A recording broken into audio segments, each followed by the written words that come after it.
Halo semuanya, selamat datang di channel Sinema Seru. Pertama-tama, saya ucapkan terima kasih untuk yang sudah menyimak part 1 dari serial Hellbound ini. Bagi yang belum, bisa diklik card di kanan atas. Di part 2 ini, kita akan bahas episode 3-4. Oke, tanpa berlama-lama lagi, langsung aja kita simak ceritanya. Dan bener aja, tepat pukul 15, datanglah 3 makhluk dari neraka untuk menjemput Jungja. Para polisi yang sudah standby cuma bisa melongo melihat fenomena ini. Walaupun kepala polisi sudah memerintahkan untuk menembak, tetapi nggak ada yang melaksanakan. Akhirnya Kyung Hun inisiatif untuk menembak. Tapi nggak ngefek apa-apa bagi para utusan neraka ini. Yang ada malah Kyung Hun dirobohkan dengan mudah oleh mereka.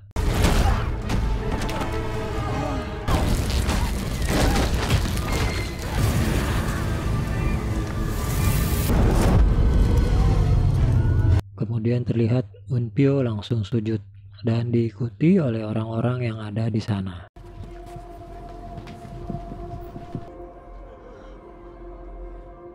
Karena kejadian ini, Jinsu menjadi orang paling terkenal di Korea Selatan. Media pun menyelidiki mengenai Jinsu, si pendiri sekte kebenaran baru. Berita di televisi mengungkapkan aksi-aksi Jinsu sebagai penyelamat di berbagai insiden bertahun-tahun yang lalu. Dan mereka juga menayangkan wawancara dengan Jinsu. Pada saat wawancara tersebut terlihat pakaian yang tergantung di belakang Jinsu. Dan pada rekaman CCTV yang dimiliki kepolisian mengenai kasus di rumah kaca, terlihat pelaku juga memakai pakaian yang sama. Dan Kyung Hun pun mengenali bahwa pakaian itu adalah milik putrinya. Kyung Hun menyimpulkan bahwa kasus di rumah kaca pelakunya adalah putrinya atas hasutan Jinsu. Apalagi sejak kejadian itu putrinya belum juga pulang ke rumah. Kyung Hun langsung bergegas menuju kediaman Jinsu.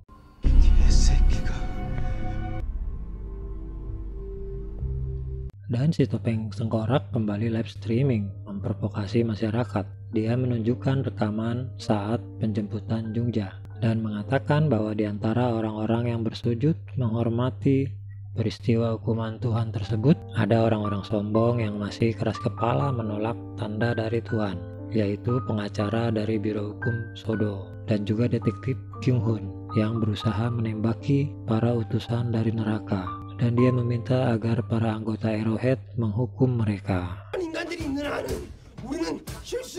Hye-jin langsung panik. Dia langsung pesan tiket pesawat untuk dirinya dan ibunya dengan tujuan ke Kanada. Dan pada saat dia sedang mengemasi barang-barang, dia melihat paket untuknya yang belum dia buka. Paket dari seorang pastor bernama Kim Jung-chil yang berisi catatan wawancara dengan Jinsu bertahun-tahun yang lalu, di mana Jinsu mendatangi pastor tersebut dan memberikan pengakuan bahwa Jinsu 20 tahun yang lalu didatangi malaikat maut yang memberitahukan kematiannya. Sesampainya Kyung Hun di lokasi tempat tinggal Jinsu, nampak banyak orang yang bahkan sampai pada camping di depan tempat tinggal Jinsu tersebut. Hye-jin pun berusaha menghubungi atasannya untuk segera menyelamatkan diri dari amukan Arrowhead. Karena teleponnya nggak diangkat-angkat, Hye-jin pun mampir ke kantor. Siapa tahu atasannya ada di kantor. Setelah sampai di parkiran basement, akhirnya dia berhasil menghubungi atasannya. Tetapi rupanya sudah terlambat. Atasannya sudah babak belur dihajar oleh sekelompok Arrowhead di jalan. Dan Hye-jin pun melihat kantornya sudah porak-poranda hasil amukan Arrowhead. Dia pun bergegas menuju ke mobil dan melihat ibunya sedang dipukuli oleh mereka.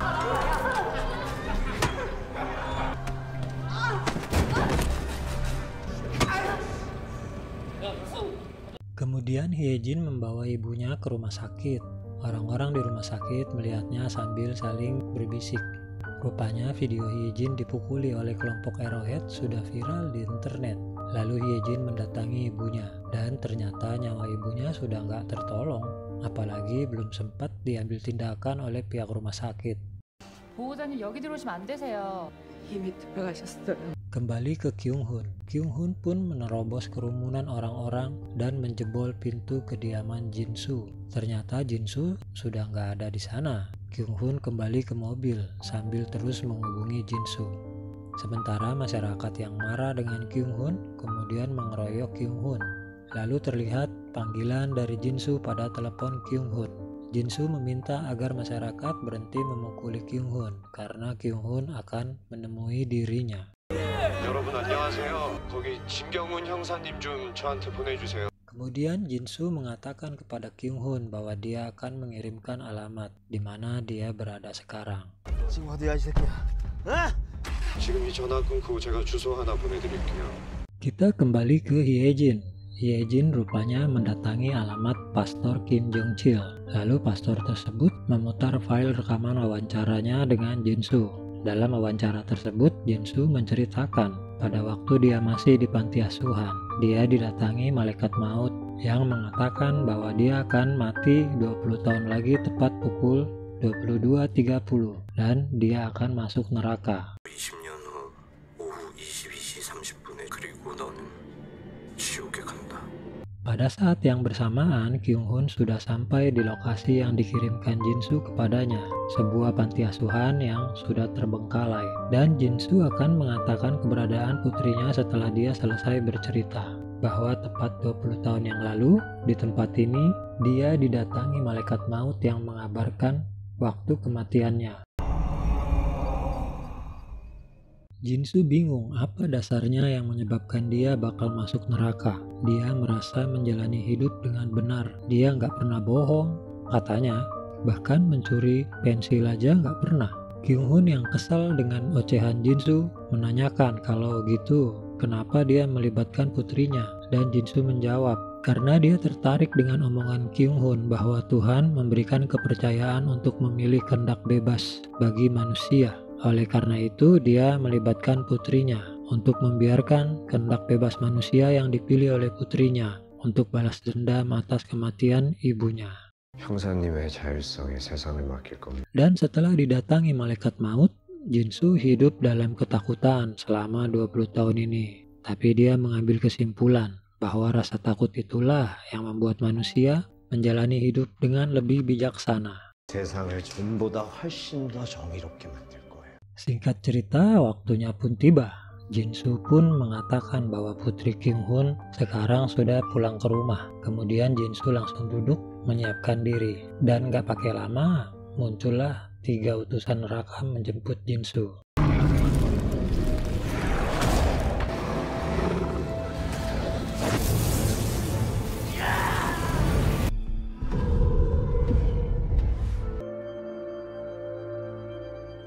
Scene beralih ke Hyejin. Hyejin minta salinan file rekaman tersebut, tetapi langsung dihapus sama si pastor. Kemudian si pastor mengatakan bahwa saat ini seharusnya Jinsu sudah dijemput malaikat maut. Dan dia juga sudah deal-dealan dengan Jinsu. Jinsu menawarkan kepadanya untuk menjadi pimpinan sekte kebenaran baru, dengan syarat merahasiakan kematiannya dan juga si pastor harus membunuh Hyejin. Dan si pastor menggunakan tangan kelompok Arrowhead untuk menghabisi Hyejin.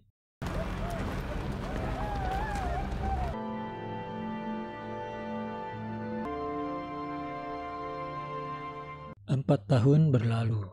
Sekte kebenaran baru berkembang pesat. Tampak video propaganda dari kebenaran baru. Di video itu ditunjukkan 2 lokasi penjemputan pendosa dijadikan museum untuk mengingatkan umat manusia. Ditampilkan pula ada orang yang bunuh diri untuk menghindari penjemputan yang sangat menyiksa tersebut. Tetapi ternyata rohnya pun dijemput dengan siksaan yang sama. Dan semua itu tujuannya agar umat manusia menjalani hidup dengan lebih bijaksana.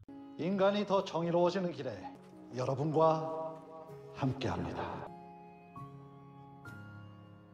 Rupanya itu adalah video pesanan kebenaran baru untuk materi iklan di TV. Tapi pihak kebenaran baru banyak komplain mengenai konsep video yang kesannya menimbulkan rasa simpati kepada pendosa. Bae Young Jae, produser utama dari materi iklan ini pun merasa kesal dengan gaya orang dari kebenaran baru. Dia nyeletuk, kalau mau perfect banget, lu bikin aja stasiun TV sendiri, lu produksi sendiri. 그러면 그냥 방송국을 하나 차리시. Kesel dengan celetukan Young Jae, perwakilan dari kebenaran baru tersebut langsung menuduh. Sepertinya Young Jae memang gak suka dengan sekte kebenaran baru. Young Jae pun mengiyakan tuduhan tersebut. Dia pun mulai berdebat dengan orang dari kebenaran baru itu.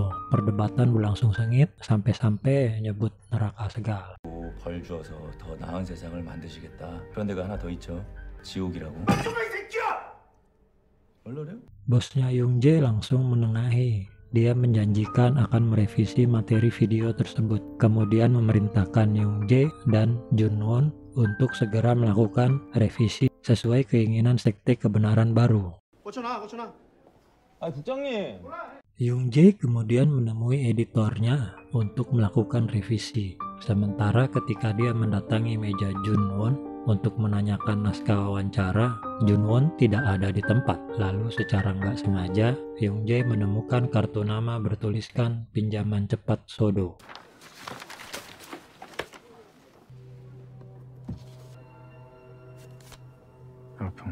Tiba-tiba Junwon muncul dan cuma bilang bahwa dia mau pergi sama istrinya, ada urusan penting, dan minta tolong kepada Young Jae untuk menyelesaikan revisi video kebenaran baru.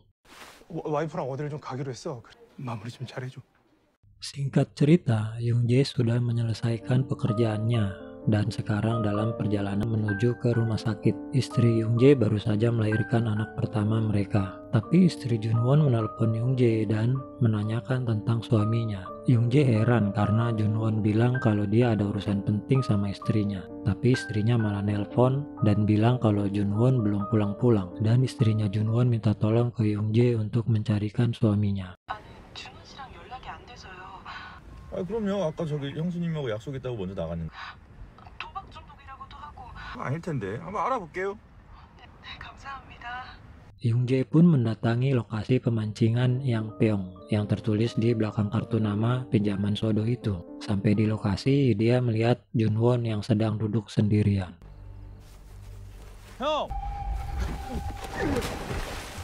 Junwon menyuruh Young Jae pergi, tetapi Young Jae memaksa Junwon untuk pulang karena istrinya khawatir. Akhirnya Junwon mengatakan kalau dia bakal dijemput malaikat maut ke neraka sebentar lagi. 나 조금 있으면 지옥에 갈 거야. Pantas saja belakangan ini dia kelihatan depresi ya. Dia minta Young Jae untuk merahasiakan hal ini. Dan dia sudah menghubungi pinjaman Sodo yang akan menghilangkan jejak dia nanti. Jadi pinjaman Sodo ini sebenarnya membantu merahasiakan berita orang-orang yang akan dijemput malaikat maut. 소도 사람들이 나를 알아서 다 해. 나 그냥 행방불명된 걸로 그렇게 만들. Jadi hal itu tidak akan terekspos oleh pihak kebenaran baru maupun Arrowhead, yang mana kalau sampai terekspos akan membuat keluarga yang ditinggalkan menjadi tertekan, dan tanda-tanda kedatangan malaikat maut pun muncul.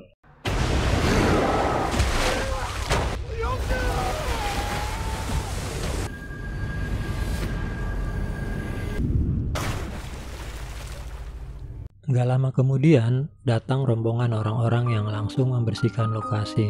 Kemudian mereka membius Young Jae. Rupanya ini pinjaman Sodo itu ya, dan terlihat Min Hye-jin di antara mereka. Rupanya Hye-jin gak mati ya waktu dikeroyok kelompok Arrowhead waktu itu. Kayaknya setelah survive dari keroyokan itu, dia membentuk organisasi Sodo untuk membantu orang-orang agar terhindar dari kelakuan zolim, sekte kebenaran baru, dan Arrowhead. Rupanya benar-benar profesional nih cara kerjanya Sodo ini ya. Young Jae yang sudah siuman mendapati dirinya di dalam mobil, dan lokasinya pun bukan di tempat pemancingan kemarin. Dan pihak kepolisian bersama dengan kebenaran baru mendapat kabar ada penjemputan di lokasi pemancingan. Tetapi setelah mereka periksa lokasi tersebut, tidak ada tanda-tanda pernah terjadi penjemputan pendosa di situ. Tetapi salah satu orang kebenaran baru ini menemukan kartu nama pinjaman Sodo di bebatuan.